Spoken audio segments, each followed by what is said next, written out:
બીજમાં આગળ વાત કરીએ તો ગીર સોમનાથમાં કોંગ્રેસની ખેડૂત આક્રોશ યાત્રા નીકળવાની છે। આવતીકાલથી ગીર સોમનાથથી પ્રારંભ થશે આ યાત્રા।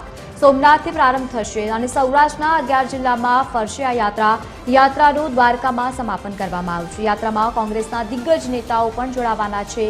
ખેડૂતોના ખેતરોમાં જઈ અને ખેડૂતોની વેદના પણ સાંભળશે।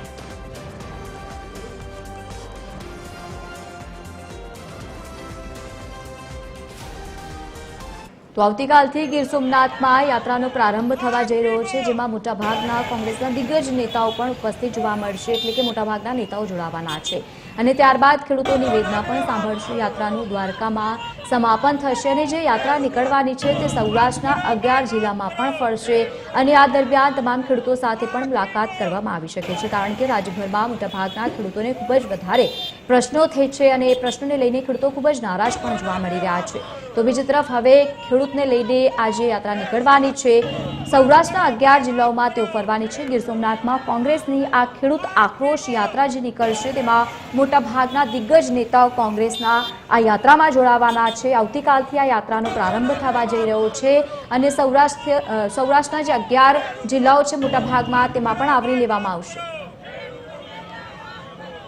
વધુ માહિતી સાથે સંવાદદાતા મહેશ ડોડિયા જોડાયા છે। મહેશ, આ યાત્રા જે નીકળવાની છે મોટાભાગનો ઉદ્દેશ્ય અને સાથે જે આક્રોશ યાત્રા છે, કારણ કે ખેડૂતોમાં ભારે આક્રોશ પણ અમુક મુદ્દાઓને લઈને જોવા મળ્યો છે।